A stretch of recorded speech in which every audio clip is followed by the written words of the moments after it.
Hi, it's Jody from RJ Creations. I thought I'd just pop on and give you a little demonstration on how I have made this set of tags for journals. They are just a simple tag made with white cardstock and some scrappy embellishments, and they're very simple to make, so I thought I'd share the process with you. So just bring it up a little bit closer to the camera so you can see some of the detail. These tags are backed with some coffee stained paper. Okay, so let's get started. The first thing I do when I'm making these tags is I make the actual tag. I take a 8.5 by 11 piece of white cardstock and I cut it down to the size of tag I want.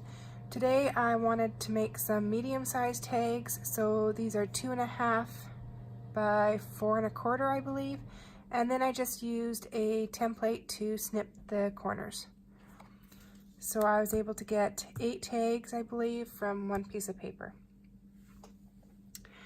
So what I'm using to make these tags, the backgrounds, are some distress inks. I'm going to use the distress oxides today, as well as just regular distress inks. So the colors I've chosen are worn lipstick, fossilized ember, and then I'm using some walnut stain to just darken it up a little bit. So I'm going to start with the distressed oxide worn lipstick, the pink one, and I'm going to use my Tim Holtz distressing tool. So I'm just going to get some ink onto my tool here, and I am going to see if I can get some better light here. I'm going to just put it on. It doesn't really matter how you put it on. You just want to get some color down. The amount of color that you put is going to determine what your final outcome looks like. So I'm just going to put it on like this. I want quite a bit of pink, so I'm just going to put it on just like that. And that's about all I'm going to do for the pink. So then I'm going to change my color and I'm going to come in with the fossilized amber. Again, get the ink on your distress tool, and I'm just going to go through and I'm just going to put in color on the white spots. Now when you're doing tags and backgrounds like this, you can add as many colors as you want, particularly when using the oxides, because they layer a little bit better. So there we have all of our color on the tag. I'll bring it up here and let you see the color. So there's quite a bit of color on there. It's nice and bright. Now what I'm going to do is I'm just going to add some of the dark walnut stain around the edges, just to tone it down just a little bit. So I'm just going to quickly go around the edges with that color. Again, because I'm backing these with the coffee stained paper, I'm also not too worried about getting color on the other side.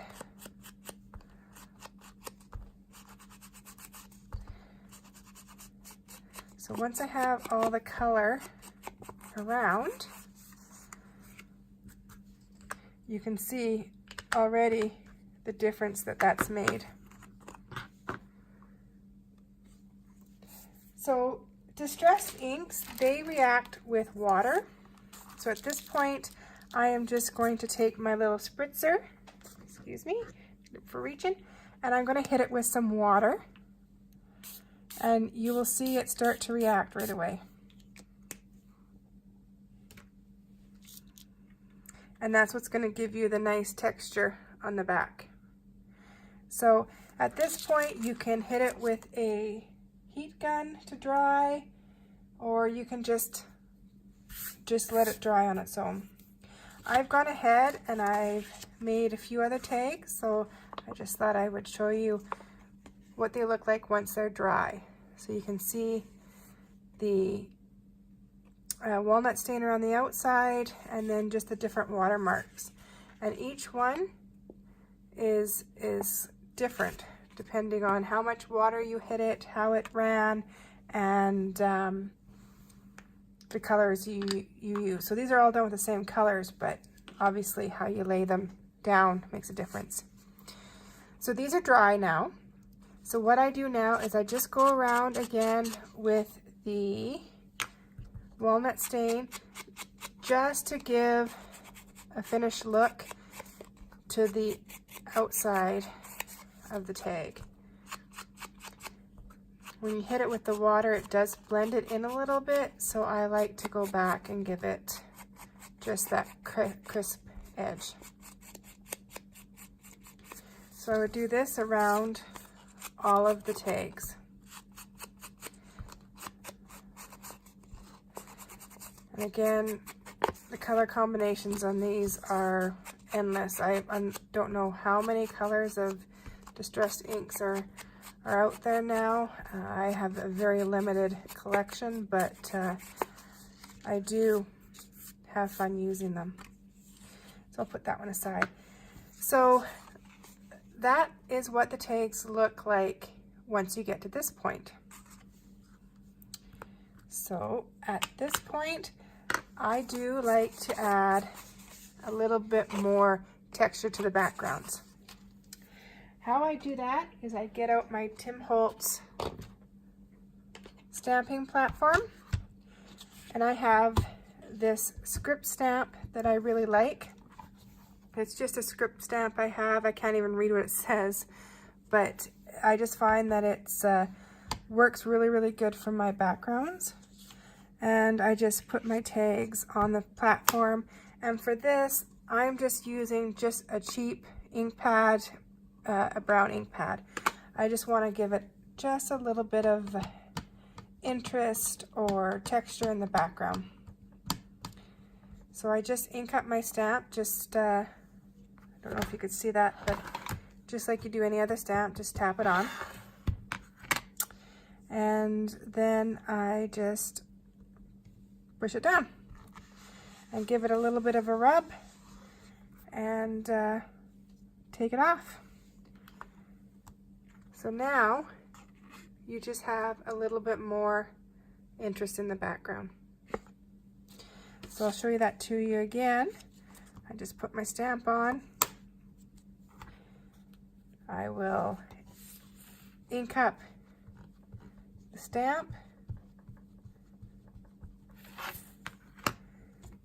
and then toss it over and just give it a little rub. And there you have your background. So I'll just give my stamp a quick wipe and move this out of the way.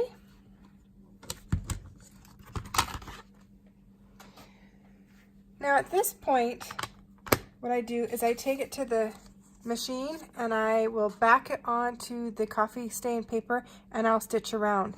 Again, you can use any color or thread that you would like to use. In this case, I have used some brown thread. I've gone ahead and stitched that so you don't have to sit and wait for me. So I stitched around, and then there's the coffee stain paper on the back. Now, there's numerous ways of putting the tassel on the top. For these ones, I've decided that I wanted a hole and some of this fuzzy yarn. So what I do in that case is I use my 1/2 inch punch, and I get some cardstock of a color of my choosing, and I pop out a circle there, and then I go back to my distress ink and I just go around the edges just to again give it some definition. I could, if I wanted to, get my stamp pad out and hit it with a stamp as well. I've seen that done, but I think this will give it enough. So just go around, and then using my tacky glue, I will just go around the edges Give it a decent amount of glue. And then pop it on the tag. Center it. And there you have your tag. So these ones are dry, so you can see that, again, the different looks I got using the same technique. Now I'm going to come in with my hole punch and just punch a hole in the center, or as close to the center as I can get.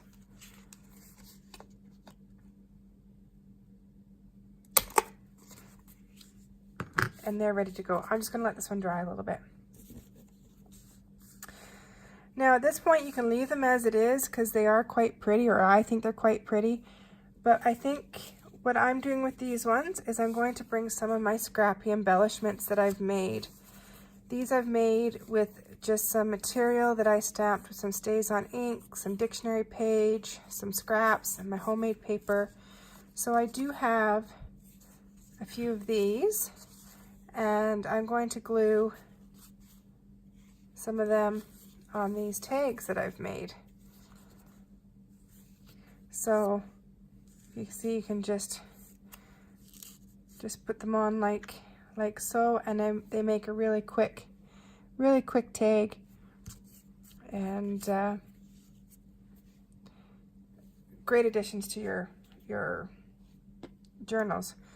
So I'll just leave those like that, and again come in with my tacky glue and add a fair amount to the back.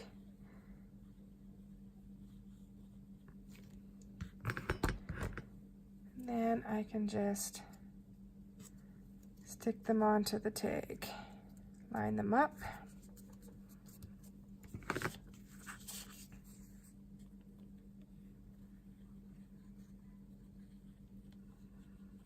It's almost time for new glue. This is my homemade paper, and I'm just learning how to make it, and I'm really looking forward to the weather to be nice so I can make it outside, because it's takes up a lot of room in my kitchen.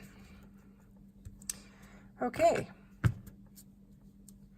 so there you go. And on this one, once that tag is dry, we can glue another one on. Whether it's a big one, you might have to trim them down. That one's quite pretty. Again, I might have to trim it down. But that's how quick and easy these tags are. So now, just to finish them off, I'm going to get just a couple of lengths of this yarn that I have, and we'll make a little tassel. So I've just got, I don't know, 6 inches of tassel here, and I like to go in through the front and up and around.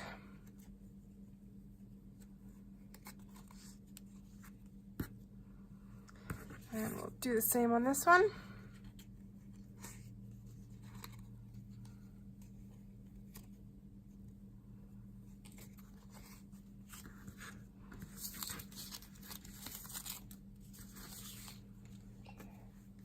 And there you have it. 3 little cute tags for your journals. Thanks guys, I hope you enjoyed this video.